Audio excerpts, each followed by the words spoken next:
What's up everyone, and welcome to my first summoning session for Elune. And I know a lot of people are going to disagree with me spending my gems or rubies on summon, because I know that we should fuse. It's probably the most optimal way. It's probably what I should do, but the problem with me is that I have no tanks. So I'm at the point where it's getting a little bit hard to progress in my story without getting completely wrecked. So yeah, I mean, look at my inventory. It's just, I got nothing, no tanks, and I'm really hoping for an Owen. Or I mean, if I get Fahrenheit, amazing, but come on, what are the odds of that? So before we get into that, let's just take a look at the units that I've started with. Look alive! Okay, so first up we have Caroline, and out of all the ones that I have, she's probably my favorite. Her S1 is really interesting because this attack, either it lands as a crit or it misses, and when it does land as a crit, her crit damage raises by 50%. So it actually hits pretty damn hard. So her S2 is pretty crazy. Her multipliers are high, very high up there. And when the attack lands as a crit, it inflicts nature's effect that causes blaze. So it reduces and it also reduces the magic defense by 50%, which in my team has great synergy because I have Reve, because I'm running with her with Reve and with Stella. I know Stella's not an attacker, but still it helps out a little bit. And this is a 3-turn effect, which is, in my opinion, pretty amazing. And her S3 is an AoE attack that, after defeating an enemy, gives her 25% attack speed. I don't care what game it is, attack speed is always amazing. The more you go, the more you hit. And now we have her passives. Both of her passives revolve really well around her. They each focus on increasing her attack. For example, her passive number 1, I really don't understand it that much, but it increases her attack by the average base of her both of her defenses. Her passive 2 increases her attack by 5% every time she attacks. I don't know if this stacks on like her multiple hits. I'll have to check that out, but it caps out at 30%. And then her 6-star passive is really interesting. So anytime she gains a buff, apart from any attack buff, her attack increases by 20% for 3 turns. So basically her entire kit revolves around making her hit really hard, and I just love that. So next up we have Reve. So this little lolly is pretty much an AoE monster, and I love how her entire kit just synergizes so well with all her skills. So S1, pretty simple, just fires a little slingshot at the enemy. Decent multipliers there. Her S2 strikes all enemies 7 times, so an AoE attack. And her S3 launches our little buddy up there. And this attack, if the enemies have blaze in them, it always crits, which is pretty crazy if you have her with high crit damage. So now let's take a look at her passives, which is honestly why I think her kit is so amazing and synergizes so well with like everything she does. So pretty much her passive 1, so our little buddy over here, Flint, wherever he goes, whenever like we deal damage, he inflicts blaze on the enemy, and at the end of the turn it pretty much procs like a burn effect, so to every enemy that has blaze, which is amazing, extra AoE damage. And then her passive 2, we have that for every enemy that has blaze inflicted on them, Rive's damage increases by 5%. So let's say we have 5 enemies in the stage, Rev's down, and we inflict blaze on all of them by using our S2.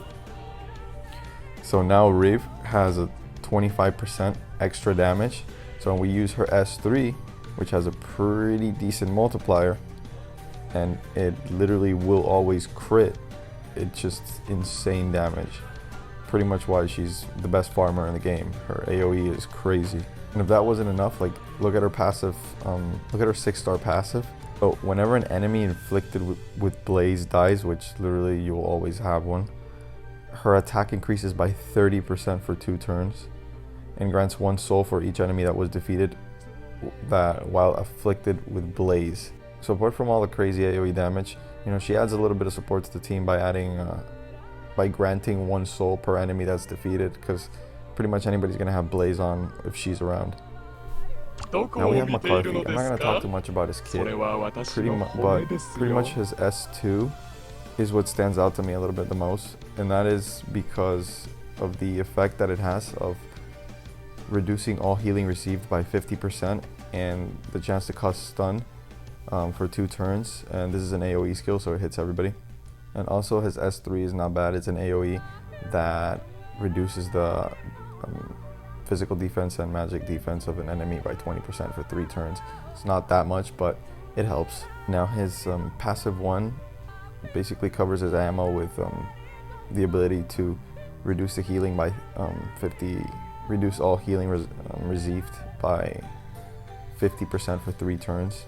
And now his passive 2, it increases his crit rate by 20%, and whenever he attacks a target with 50% or more HP and the attack lands as a crit, it basically refreshes whatever weakening effect he has that is less than 2 turns. So if you have him with the defense reduction and he has 1 turn left, it just brings it back up to 2 turns. So it extends debuffs pretty much. And her passive number 3 is, it's like a sort of immortality. Whenever he takes fatal damage, he's revived with 1 HP, and basically he can't take any damage or be debuffed for 2 turns consecutively.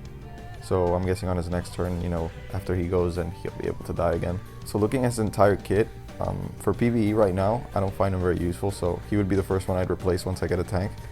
But for PvP, I definitely see him being quite useful with his 50% healing received reduction and the defense reduction, the debuff extension, and this little immortality that he has. I think all those, I think his entire kit is just built around being a PvP unit. So I believe that's where he'll shine the most. Next up we have Fabian. And I really love this epic healer, I really do. So if you pull him, please raise him if you don't have Freya. And I haven't really looked much into Freya, but I just really love this guy, so I'm so happy that I got him. So his S1 heals an ally, or you can use it as an attack. It's pretty good, it's a decent heal. S2 leaves Mark of Radiance on an ally. Basically what this does is it heals 50% of whatever you heal another target. Wait, I just confused myself. Okay, wait, give me a sec. So what Mark of Radiance does basically is when whatever of your ally has the Mark of Radiance and you were to heal another one of your allies, the target with the Mark of Radiance would get 50% of whatever you healed that other guy, which is awesome. It's like a 2-in-1 heal. His S3 is a revive. I haven't seen too many units with revives, so I find the skill to be very unique, especially for an epic unit, which is a lot easier to raise than a legendary. I believe like this skill alone just makes him so worth it to raise him.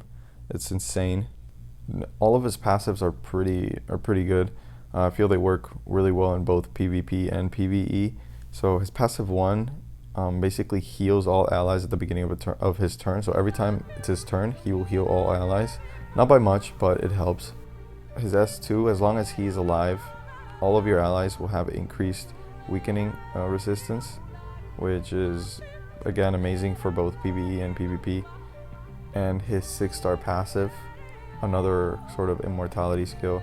Whenever he takes fatal damage, he'll stay alive with 1 HP, and he won't be able to take damage until it's his turn, which gives him enough time to heal his ass back up, which is great. So we have a semi-immortal priest that can revive your allies. He's pretty crazy, and I love him. So I'll definitely just keep raising him. Now finally we have Stella, and at this point I think everybody in the game knows how amazing she is, just because she's just a great support hero.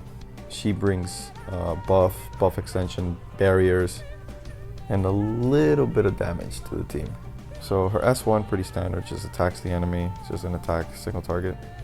Her S2 is pretty nice. It creates a barrier around whatever ally you choose, and it restores 1 random buff that the target had been giving previously. And if there's already a buff present and it's about to run out, it basically just restores the entire duration of the buff, which is pretty great, especially for your damage dealers. When they've lost their attack buff, you could just give it back to them. Her S3 grants barrier to all of your allies, and if that's not, attractive enough, every ally that has a barrier gets an extra 10% attack. So amazing support for your damage dealers. So now let's take a look at her passive 1, which is what makes her so special. So no matter what the enemy's attack speed is, she will always go first. It does not matter. The only way that somebody could go before her is if they have the exact same passive skill and they have higher attack speed. Other than that, she will always go first. And also when she goes first, she has a reduced soul consumption of 2. So right off the bat, when you start your the match, you could use her S3 barrier and just grant everybody the barrier, grant everybody the extra attack. And I just love her so much. Like, I'm definitely gonna 6-star her. And then her passive 2, her damage isn't that great, so it's like whatever. Basically increases her attack by 5% for every ally that has a barrier. And that's pretty much my units.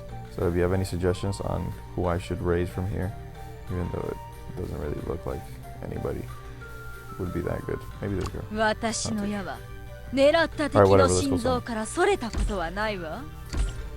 Alright, then let's start up the luck.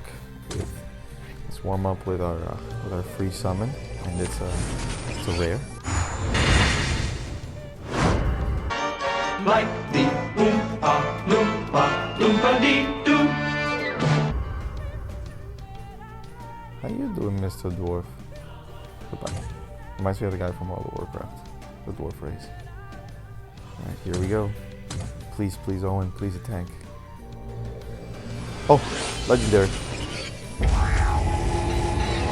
Oh. It's crazy on our very first summon. I saw a little disconnected from server banner. I don't like that. Let's take it slow. Oh, nice. Stella. Polar bear. Crazy lady. Nice, another one. I'm gonna keep all of these. I don't know her. I'm not gonna raise him. Is that a fox? What does the fox say?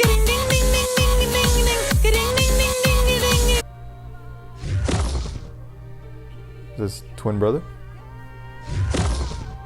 Wolfle. It's a good boy dog. Lisa Rose. I can't remember if she was one of those like pretty decent debuffers. So I'll have to take a quick look at her skills later. And now let's see which legendary we got. Please be Fahrenheit. Please be Fahrenheit. Shit!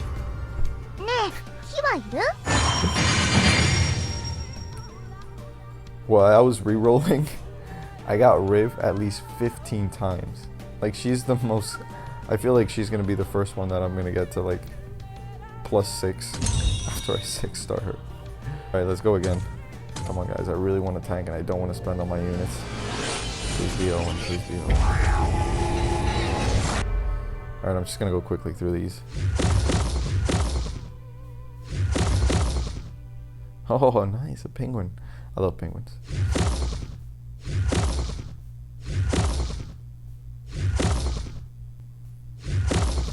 Tempest, please be Owen.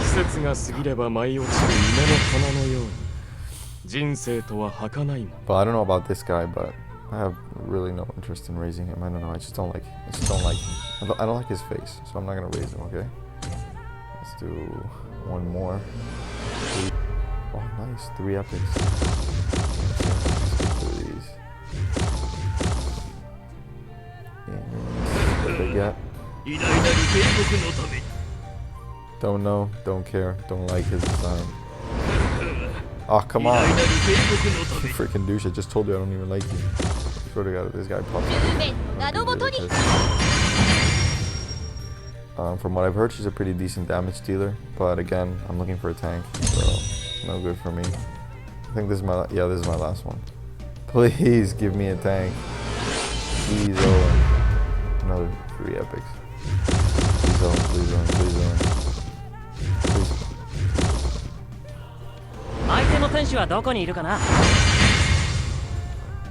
Well, I mean, they gave me a tank. Whether he's good or not, I don't know. But at this point, I think I'm gonna do it. Actually, never mind. I'm gonna raise this guy. I don't know if he's better, but he looks a lot better. But he just looks cooler, so I'll take a look at his skills. And Rose. And yeah, that was it. One legendary dupe, so I'm extremely happy about that. Oh, this douche came out 今日 of the は 5 star. 特に森が騒がしいわね。 And I got 3 epic tanks, so I'm gonna definitely take a look at their skills, see which one I will raise. And that's it for my summon session. If you guys have any suggestions, who I should raise or anything like that, please do let me know in the comment section. Since I'm pretty new to this game, my main focus has always been Epic 7, so yeah, I'd appreciate it. And until next time.